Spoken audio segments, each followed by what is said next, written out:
You're never going to please everyone, but there's always going to be a good chunk that are pleased. I'm here with Comeskey and Nikki Limo, and they're here to talk to me a little bit about their podcast that's dropping next week, right? Yeah, well, we have our first piece of content dropping next week. It's kind of a little teaser to the actual podcast, but we did a full produced sketch with Andrew Neeme and Brad Owen, where I won't give away too much, but we basically asked them permission to have a poker content show. Ah, okay, sweet. Makes sense as they are the overlord / godfathers of the content world. That's smart, honestly. A lot of people don't do that, so yeah, and a lot of people fail. Good. You got to ask permission. You know, you got to get the blessing. Mm-hmm. There's decorum that you need to go by in our community, and we respect that. We respect protocol. Awesome, perfect. You guys are smart.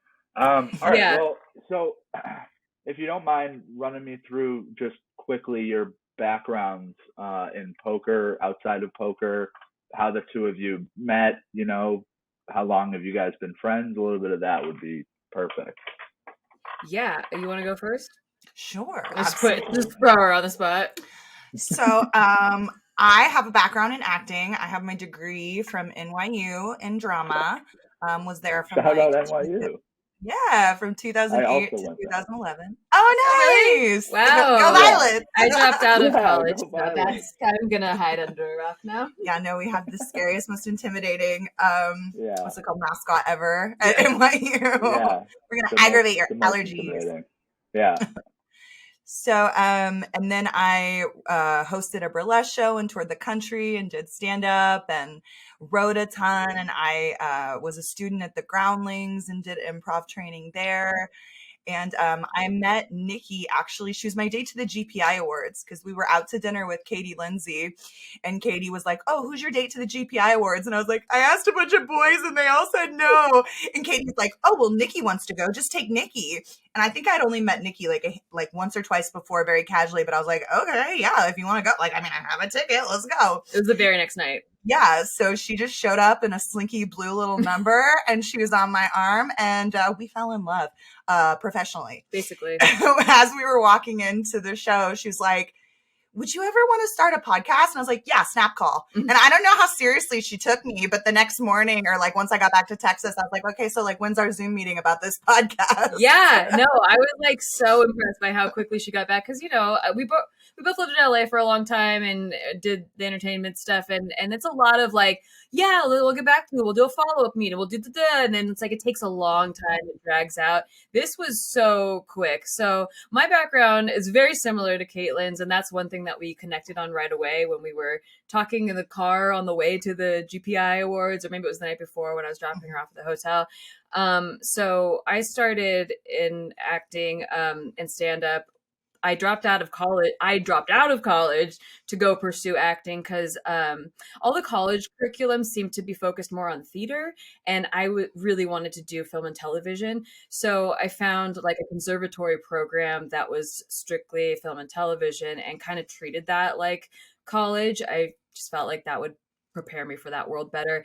And it was really great. I was really submersed in that world for a long time, doing stand-up, acting, and then also improv, but UCB, Upright Citizens Brigade. So she did Groundling at UCB and both did stand-up and also fell into YouTube. So I was trying to get a demo reel going because the agents and managers, like, they want you to have a demo reel, but it was hard. This was like 2009. People didn't have just like 4K cameras lying around. Like, you had to actually get booked to get footage, but then how do you get booked for something if you don't have the demo reel? So I fell into YouTube, and at that time comedy was booming. Like, sketch comedy was like just starting to take momentum on YouTube, and I ended up on like the top one, like a bunch of the top 100 comedy channels at that time. I just kept acting on all of their channels because they didn't have actors. They only knew like how to make something, but they didn't know how to like cast anything. So it was a good exchange. And then we both got serious about poker around the same time too. That was another thing in our stories that we connected on. Started in cash, then ended up running deep in a few tournaments, and we were actually like within a few spots of each other on the top female money list last year. Which like top 50, by the way, like we're no slouches. Pretty impressive. That's awesome. I've never been in the top 50 of anything in my entire life, so you guys got that on me. Yes, you have, Mo. Yes, Mo, you're number one man in this interview. Yeah, you're on our list. What if you were number 2? Yeah, like number. Okay, it's all right. 1 or 2. I mean, it's still top 50 either way. There you go. Wow. Okay, so it sounds like you guys have a lot of similarities in your background. I didn't know that at all. That's very, very cool and an interesting coincidence. I also didn't know you guys are, that's a relatively new friendship then, which is pretty exciting. Yeah. I guess, well, I was going to ask this a little later, but, some people are always a little nervous about working with your friends and starting businesses or projects with your friends. The two of you seem super excited for this, so I'm wondering, any nerves at all? Are you at all nervous, or you think it's just going to, you guys are just going to click and it's going to flow? It seems more like you're going to click. Nerves are actually an exciting part of it. So like, there's definitely nerves. There's definitely like, this could flop, but like, that's also like the exciting part. And I think in poker as well, where like, you have a big hand, but they could have a better hand. Maybe you have the second nuts. It's like, it's kind of like that. So one thing I really liked about when we had our first Zoom is that we were pitching each other bits and we both had the same bits written down. Like we just have kind of like a synced mind. So it was really easy, the workflow, and kind of knew right away, like, oh, this workflow is going to work. Yeah. And it's almost like, because I'm still living in Texas right now and I come here for one, and this is like the first time I came for 1 week. We did promotional photos. We were like, who's our audience? We did a lot of prep work, a lot of planning. And then this is my second trip, and where we're like, just, what's it called? Just batching. Filming. Yeah. Batching and filming. So it's almost like we don't have time to get nervous about the work or our friendship, just because it's like, we got to get this done and like keep moving. And I like to approach the work that way. It's just like, we're taking a risk and we're going out there. So all I can do is just put my whole heart into it and trust that she's going to put her whole heart into it, because I know her well enough to know that she is passionate about making good product too. Yeah. Is something else I was going to ask too is along a similar line. The poker community is pretty notorious for being kind of toxic in its just general existence. Do you ever, are you ever concerned about that? I know, Caitlin, you put out like your love letters to the poker community. Are you ever concerned about feedback, like being negative or anything? Absolutely. And I get where does negative. That drive come from to throw yourself I still get into negative the feedback. thresher? Oh yeah. I think we both probably still get negative feedback. Anything that's like super hateful or going to be about my appearance or my body, I'm just going to block, because I don't deserve that. And I work really hard and I don't need to see that. And I don't want to see that. If I'm on other people's channels, like if I'm on a live stream or working with a different brand and I don't have control over blocking things that I don't want to see, then I choose not to look. And I think that's kind of the best way to approach it. Because it's really hard to put yourself out there and be vulnerable and be creative. And if you're going to listen to all the negative stuff, it's going to weigh you down. So how do you approach it? Well, I've been a full-time YouTuber for 12 years. And so I've seen the worst of the worst of the worst comments. I've had videos go viral. I think my number one video is like 12 million views. So you're just going to get hate. It comes with the, what's it called? Territory. Yeah. And so I don't listen. I take everything with a grain of salt, even the ones that are like, oh my God, you're a genius and this is so great. Like you have to take that with a grain of salt too. It's like, I can't let any of it affect what I see as the vision. There are a couple comments that can offer like constructive criticism, and I definitely like to listen to those, especially if there's multiple ones saying kind of the same thing, like, hey, you guys should invest in a better microphone or something like that, like that stuff is great. I'm not like block all bad, but you're just gonna get a lot of trolls, and you have to do your best to ignore it. The comedy community is also toxic, the entertainment community. I mean, I've been through all of this, they have the same people commenting. So this wouldn't be anything new.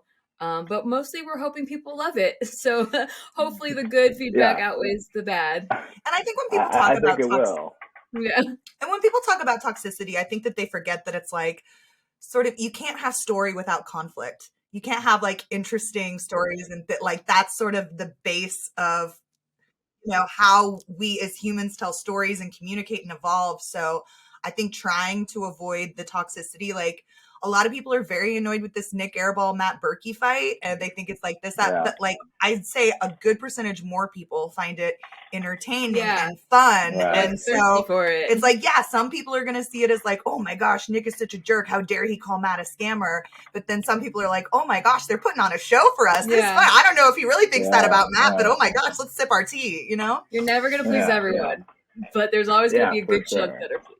Yeah. Oh, well, it sounds like you guys both have really just strong mentality when it comes to that stuff, which is great. What really helps though is I actually have been so like full of warmth, but by how supportive people in the community have been lately. Like we haven't even dropped our first piece of content, and already so many people have like retweeted and promoted our socials and the YouTube channel and all this stuff, and it's just been really endearing to like feel supported in the community off the bat. Yeah, well, I think everyone is very excited to see what you guys come up with. So, you know, I'm also in that group that is very supportive and helpful, and you know, just excited. Thank you. Okay, so you said you have a piece of content coming next week. That's a sketch, I think you said. Yeah. Yeah, great. Okay, cool. So I guess maybe do you have like a idea of the timeline when your first podcast episode will drop or something like that? Yeah, so we're looking at it dropping every Wednesday. So next Wednesday will be the teaser trailer with the sketch, and then after that it should drop every Wednesday is the plan. And the podcast episodes will run more like a podcast, not as much like a produced sketch, but we'd like to do, because we have such a strong background in that, and that's like where we find the fun.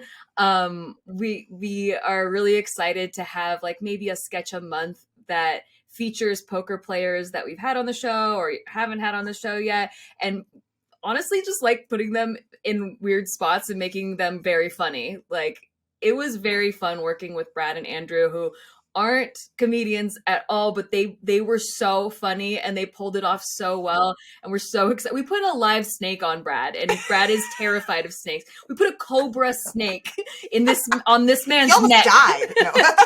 And he was so good. So okay, wow, that is a must see. That's a must see content right there.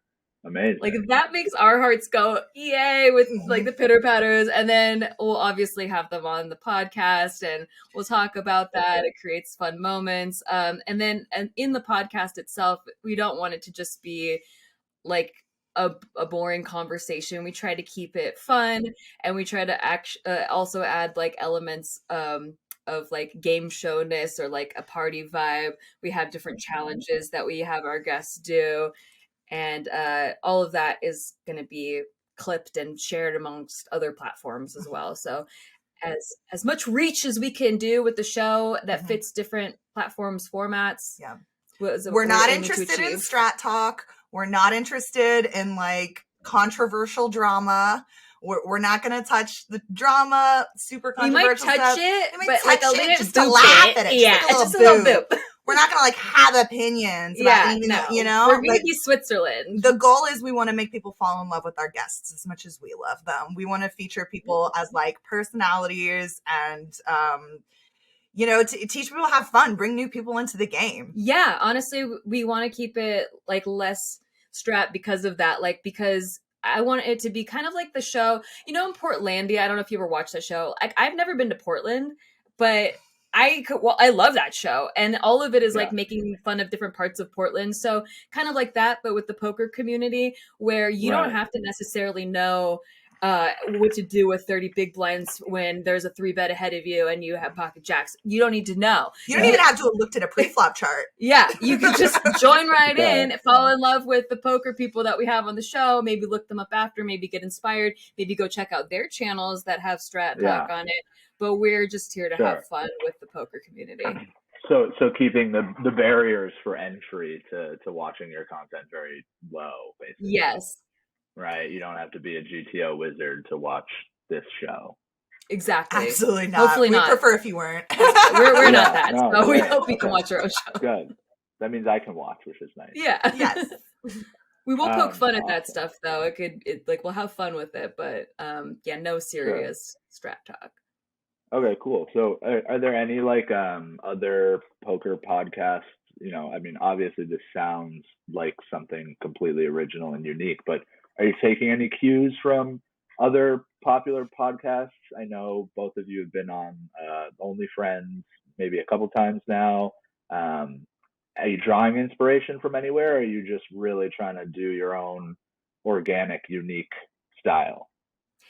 I think I actually try not to look at other people's stuff and draw inspo because, I think we want something different, and we both are inspired more by our roots in like sketch comedy and variety show, talk show type stuff where it's just like a party. Like when you join in, you're getting something completely different than any of the other podcasts that you've heard. Yeah. And I think a lot of the podcasts do a lot to keep poker safe. I think one of the things that Berkey gets a hard time for, but also that he does really effectively, is like, trying to call out cheating in the game and call out brands for maybe things that are not completely above board. And I don't think that's our skill set. So we're going to let Matt take care of that, and we'll support him by being guests and letting him be a guest. And we'll let Doug, do his like little roasty roasts. Yeah. And we'll watch and we'll say, good job, baby. But yeah, we're going to do something different. It's actually another thing we connected on. Yeah. Was that like, we're friends with a lot of the same people, but we didn't know like anyone's previous drama or history, and we kind of don't want to know. We're friends with everyone. And we found out that 2 people that we know dated a couple years ago, and like our mind was blown. We still haven't been able to like handle it emotionally. I think we're still struggling. Pretending we don't know still. We don't know. Like I can't. My brain's not ready to absorb it. Put it to the back of your brain. Yeah. Exactly. We can't handle it. Amazing. All right. Well, so you said, you told me Brad and Andrew are going to be in this first teaser piece. What about, can you give me any info on other upcoming guests or any exclusive hints? Can I get scoop? You get the first-hand scoop, honestly. I don't know if we've divulged much to anyone else besides the actual guests that have been on. Ashley Sleeth did tweet this morning a picture of us, so there's a little tease. I did see that.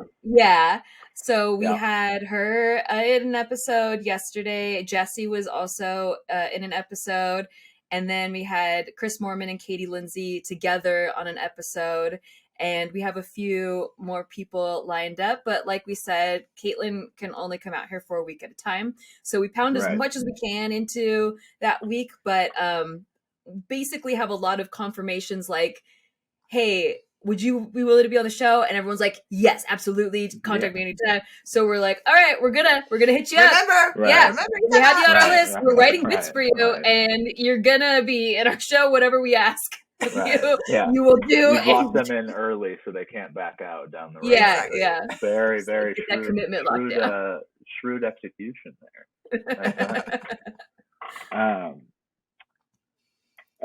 Sorry, I just keep looking over at my list of questions over here.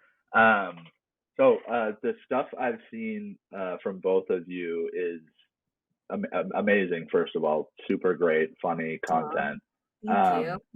And it seems like so much work goes into those pieces from a viewer's point of view. So I guess I'm just wondering, give me a little taste of how you come up with the idea produce it, edit it? How long does that take? What's the workflow look like from your end? We can tell you about half of it. We don't know yet how long the editing will take, but I have a general idea from doing YouTube so long. The pre-production, everything so far, I'm gonna knock on wood, like has gone way smoother than I ever expected. Like I thought like we'd hit like a few bumps. I was kind of anticipating and like, okay, we'll give each other this much time because like things will probably come up, and it has been like unbelievably smooth. So I don't know if we're just getting spoiled right now or if there's going to be variants in the future. But so far it's she comes up with some bids, or we have like some people locked down. Okay, this person said they want to be on, this person. What can we write that's like to their brand as a player? Like, with Brad and Andrew, they were the frontier of poker vlogging content, so we turned them into Godfather people that we have to get a blessing from. So it kind of like goes along with their storylines, but heightened. And we both kind of like think the same way, and so she'll write a sketch or she'll write a bit. I'll like punch it up or review it. She's like, can we get a snake? I'm like, we could probably get a snake. What if it was in a warehouse? I think I know a friend that has a warehouse looking place. Like we're very, very, very resourceful. We don't have a big budget or any budget. So we use what we can. We got a green screen in the background here. Like we're doing what we can with that, so I actually think we've talked about how we work better with the less resources because we have to like it's more guerrilla creativity. Yeah, that's always helped me, like especially even with like the stuff that I do on my own for Twitter. Like the reason I did Dankness was because I went and did one of his Twitter spaces and he gave me a hard time about not having done him before. So then I was like, okay, well, I'll just do you for a whole video. And then like once I had the assignment of, do Dankness, then I can be more creative. Or like if you have like you said, the limitations of, we have this person on this day, we have these locations or these props, like now be funny. I think sometimes that's easier than just like sitting down and staring at a blank sheet of paper and be like, be funny. What do you want to do? So I think like actually like using the elements of your limitations are really helpful in creativity. Yeah. So when she came out the first time, we brainstormed like a ton of formats. And obviously we both love sketches, but those are the hardest to produce. They're the most time consuming. They take the most budget. You have to have a camera person. Usually if you like a full production crew would be nice, but at least a camera person, a location, all that stuff. So that as a ongoing format isn't really sustainable, especially with her living in a different state, as like a weekly thing. So podcasts, we could batch out, like we could stockpile a bunch of episodes and then she can go back to Texas and edit half of them. I can be here and edit half of them. We can edit our own bits. We can, we have a lot of short form concepts that we've been brainstorming that we can do separately and put on the same channel. So there's a lot of like, okay, what can we do separately and what do we have to do together? And that really helps us schedule out everything. Gotcha. Nice. All right. Well, that makes sense. So just in terms of like tonally speaking, it's pretty clear that this is going to be a comedic thing first. And I know you said you're not going to wade too deep into any of the drama. Are you going to be covering, I don't want to say serious topics on the podcast, and especially in the interviews with guests, or are you going to try and keep things more focused on the laughs and the funny? I think in general, our vision is to keep it lighter, but we also, a huge goal that we've talked about is wanting to help people fall in love with these personalities that we adore, like our friends.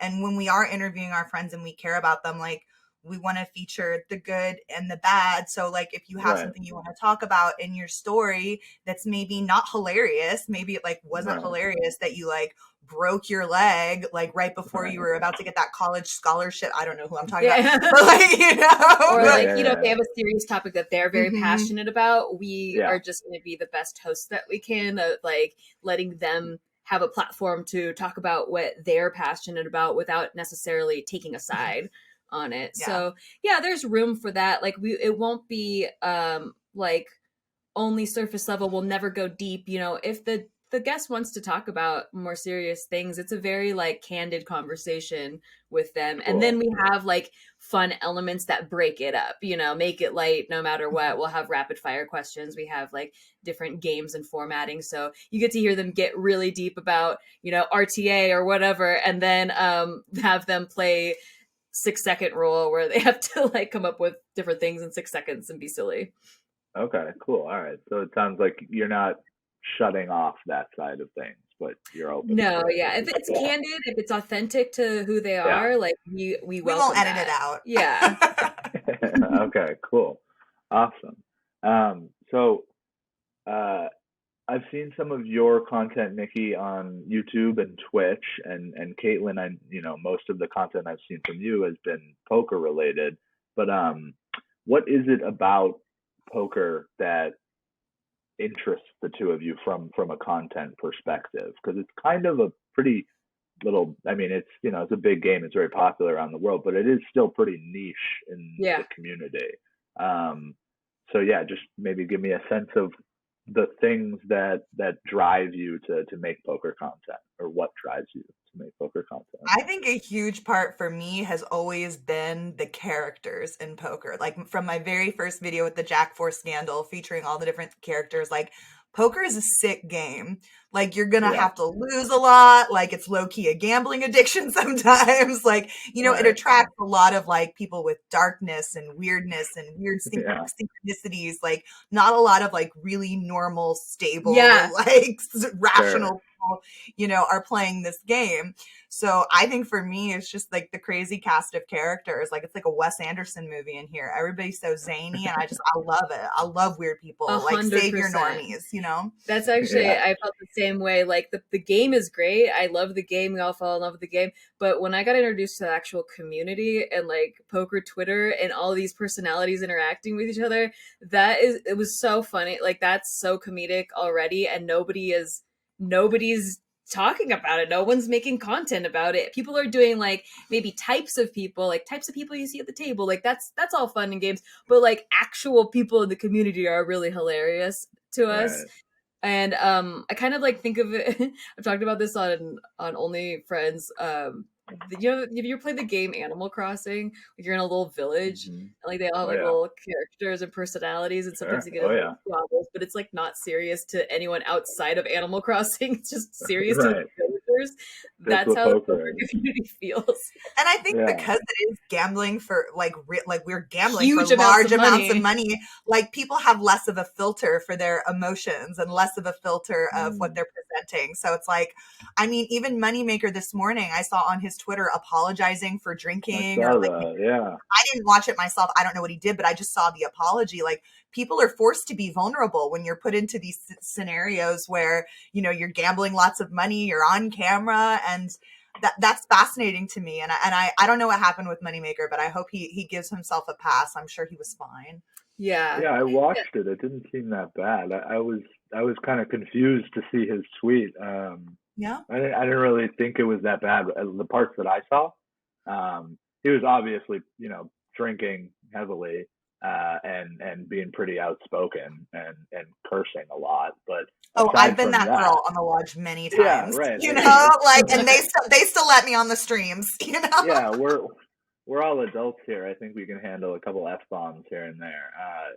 I don't, maybe he thought it was out of line from his perspective, but yeah, okay, cool. So it's the characters. That makes a ton of sense. I mean, and like, yes, it's a niche, and you could think of like, okay, well, how can this scale if it's like so niche? But I've actually found that people who are starting channels on YouTube and starting brand new brands, the nicher you go, the better, actually, because you get to find a very specific audience, a very like loyal audience, and engaged. Sure. Yeah. And I think that it's almost better. I would rather have a smaller audience to start out that really gets it and like was really a fan of like the jokes and the concepts, and then expand from there, than like try to start too broad and like attract too many people at one time. You're just going to get too many voices, too much feedback coming from different directions. So I kind of like that it's going to be niche.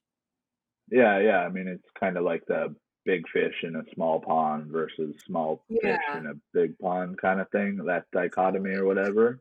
Yeah, that makes a ton of sense. It's probably just easier to build your community as poker itself grows. All right, great. I mean, I nothing really else on my end. Do you guys have any other things you want people to know, I guess, about the podcast or yourselves? Absolutely. You can find us at Aceholes Pod on the socials. We have an Instagram, a Twitter, we have a TikTok, right? Mm-hmm. And a TikTok, and then our actual YouTube handle. Yeah. The way that they make YouTube handles now is like you actually have to put the @sign in. We had an embarrassing, very unsmooth rollout on OnlyFriends when nobody could find the address because it's youtube.com/@aceholespod. Yeah, so that's great. We are good. We liked it. That's how we wanted to roll out. Amazing.